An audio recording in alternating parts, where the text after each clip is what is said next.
اعوذ باللہ من الشیطان الرجیم بسم اللہ الرحمن الرحیم السلام علیکم ورحمۃ اللہ وبرکاتہ۔ قرآنی وظائف چینل پر تمام ناظرین کو خوش آمدید۔ امید ہے آپ سب خیریت و عافیت سے ہوں گے۔ دعا ہے اللہ رب العزت آپ کی زندگی میں خوشیوں اور رحمتوں اور برکتوں کی بارش عطا فرمائے۔ ناظرین، آج آپ کی خدمت میں پیش ہے ایک نو مسلم عورت کے قبول اسلام کا عبرت انگیز واقعہ۔ ایک نو مسلم کے قبول اسلام کا سبق آموز واقعہ انہی کی زبانی پیش ہے، ملاحظہ فرمائیے۔ میں 1949 میں آسٹریلیا میں پیدا ہوئی۔ میرے والدین دہریے تھے اور اعلانیہ خدا کا انکار کرتے تھے، اس لیے میری پرورش اسی ماحول میں ہوئی۔ میری ایک چھوٹی بہن تھی اور والدین کی پوری کوشش تھی کہ ہم دونوں بہنیں کسی مذہب کے جھنجٹ میں نہ پڑیں، لیکن اس کے برعکس ہوا یوں کہ میں بھی سیکنڈری اسکول کی طالبہ تھی کہ مذہب میں میری دلچسپی بڑھنے لگی اور خدا کے تصور کے بغیر میں ایک قسم کی الجھن اور بے اطمینانی محسوس کرنے لگی، اور میرے دل سے یہ صدا بلند ہونے لگی کہ کوئی ایسی اعلیٰ و برتر ہستی ضرور ہونی چاہیے جو انسانی معیارات سے ماورا اور منفرد اور یکتا ہو، جو ہماری حفاظت کرے اور ہمیں قوت فراہم کرے۔ لیکن حالات اور ماحول کے پیش نظر میں میرے دل کی یہ آواز دب کر رہ جاتی۔ تاہم جب بھی میں گرد و پیش کا جائزہ لیتی، مجھے اپنے والدین کے علاوہ اس معاشرے کا ہر شخص اداسی اور تنہائی کی دھند میں لپٹا ہوا نظر آتا۔ سچی خوشی شاید ہی کہیں نظر آتی تھی۔ 14 سال کی عمر میں نے ایک ادارے میں ٹائپسٹ کی حیثیت سے ملازمت اختیار کر لی اور فارغ اوقات میں ایک کمرشل ووکیشنل اسکول میں داخلہ بھی لے لیا۔ عمر کے اس حصے میں بھی سب لوگوں کی طرح آرام اور راحت اور تفریح ہی کو مقصد حیات سمجھتی تھی اور انہیں مشاغل میں مبتلا ہو گئی، جو ہمارے معاشرے کا طرہ امتیاز تھا۔ دراصل عیسائی مذہب اپنی قدروں کے اعتبار سے غیر معمولی اور انحطاط میں مبتلا تھا، اور مادیت کے مظاہر ہر چہار طرف اسی طرح بری طرح چھا گئے تھے کہ کوئی فرد اس سے متاثر بغیر ہوئے نہ رہتا تھا۔ لیکن میں اسے اپنی خوش قسمتی ہی کہوں گی کہ اس سب کچھ کے باوجود میں نے ذہن کے دریچے کھلے رکھے اور عیسائیت کے بارے میں معلومات حاصل کرنے کی کوشش کرتی رہی۔ لیکن افسوس کہ یہ مذہب میرے شعور و وجدان کو مطمئن کرنے میں قطعی ناکام رہا۔ چونکہ میں نے دہریت و انکار کے ماحول میں پرورش پائی تھی، اس لیے میں ٹھوس عقلی ثبوت چاہتی تھی۔ مجھے پادریوں اور دیگر مذہبی رہنماؤں کی غیر مستند اور من گھڑت روایات مطمئن نہیں کر رہی تھی۔ 1967 میں میری عمر 18 سال تھی جب مشرق وسطیٰ میں جنگ چھڑ گئی اور یہی وقت کا سب سے بڑا موضوع بن گیا۔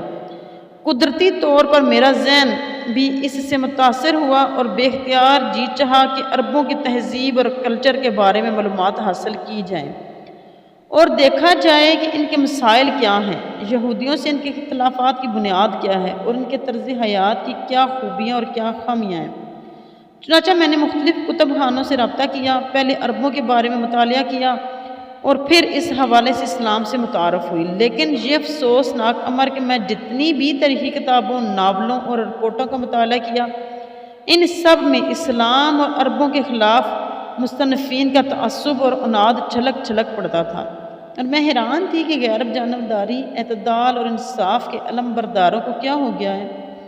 آخرکار اللہ تعالیٰ نے میری مدد کی اور میں ویانا میں ایک مسلم کلچرل سوسائٹی سے رابطہ قائم کرنے میں کامیاب ہو گئی، اور یہاں میں نے اسلام کے بارے میں خود مسلمانوں کی لکھی ہوئی کتابوں کا مطالعہ کیا، اور مجھے یہ جان کر بے حد خوشی ہوئی کہ اسلام تو محبت اور مساوات کا مذہب ہے۔ اس پر مردم کشی یا دہشت گردی کا الزام اپنے اندر کوئی حقیقت نہیں رکھتا، اس کا کسی خاص قوم یا نسل سے کوئی علاقہ نہیں، بلکہ سراسر بین الاقوامیت کا حامل ہے۔ مجھے اسلام کے اس پہلو نے بالخصوص بہت متاثر کیا کہ اس مذہب میں رنگ و نسل اور علاقے کی کوئی تفریق نہیں، اور اللہ کی نظر میں وہی شخص عزت کا حامل ہے جو اس کی الوہیت اور حکمیت کا زیادہ شعور رکھتا ہے۔ حقیقت یہ ہے کہ اسلام اخوت، باہمی رواداری، محبت، اپناہیت اور احسان اخلاص کی جن اعلیٰ قدروں کا امین ہے، عیسائی معاشروں میں وہ ناپید ہے۔ یہاں تو ایک ہی مذہب کے پیروکار گورے اور کالے ایک گرجے میں مل کر عبادت بھی نہیں کر سکتے۔ بلکہ ایک ہی رنگ اور نسل کے امیر عیسائی اور غریب عیسائی ایک ہی گرجے کی الگ الگ درجوں میں عبادت کرتے ہیں۔ اور یہ اس طرح کی بہت سی خوبیاں تھیں جن سے متاثر ہو کر میں نے 20 سال کی عمر میں یعنی 1969 میں اس وقت اسلام قبول کر لیا، جب وسیع اور ٹھوس مطالعے کے بعد مجھے اطمینان ہو گیا کہ اب میں ایک بامقصد اور مفید زندگی گزار سکتی ہوں، اور یہ کہ اسلام بیک وقت انسان کو روحانی طور پر بھی آسودگی بخشتا ہے اور ایک حسین امتزاج کے ساتھ اس کے مادی مسائل میں بھی صحت مند رہنمائی عطا کرتا ہے۔ تہذیبی سطح پر اسلام انسانی ذہن کی تخلیقی صلاحیتوں کو پروان چڑھاتا ہے اور اپنے پیروکاروں میں انصاف اور صداقت کی بنیاد پر اخلاص اور خدمت کا وہ جذبہ پیدا کرتا ہے جو خود ان کے لیے بھی عزت اور سربلندی کا باعث بنتا ہے اور عام انسانوں کے لیے بھی امن اور رحمت کا سبب بن جاتا ہے۔ میں اس حقیقت کا برملا اعتراف کرنا چاہتی ہوں کہ اسلام نے میری زندگی کو یکسر بدل کر رکھ دیا۔ میں مایوسی، بے سکونی اور احساس تنہائی کی اس غیر معمولی کیفیت سے دوچار تھی جس سے یورپ کا شاید ہی کوئی فرد محفوظ نظر آتا ہو۔ اسلام نے مجھے اس صورتحال سے نجات دلا دی اور اسلام کے حصار میں آ کر میں پہلی بار سچی مسرت اور لازوال سکون سے آشنا ہوئی۔ یوں لگا جیسے صدیوں کی پیاسی روح ٹھنڈے میٹھے چشمے پر پہنچ گئی ہو۔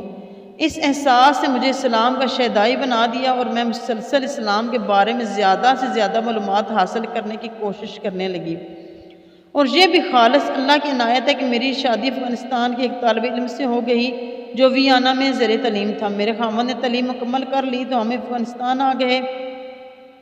اس وقت میرا ایک بیٹا اور ایک بیٹی تھی، اور الحمدللہ اس وقت سے لے کر آج تک میں مسلمان کی حیثیت سے شرع صدر کامل اطمینان کے ساتھ اسلامی اصولوں پر کاربند ہوں اور مطمئن ہوں۔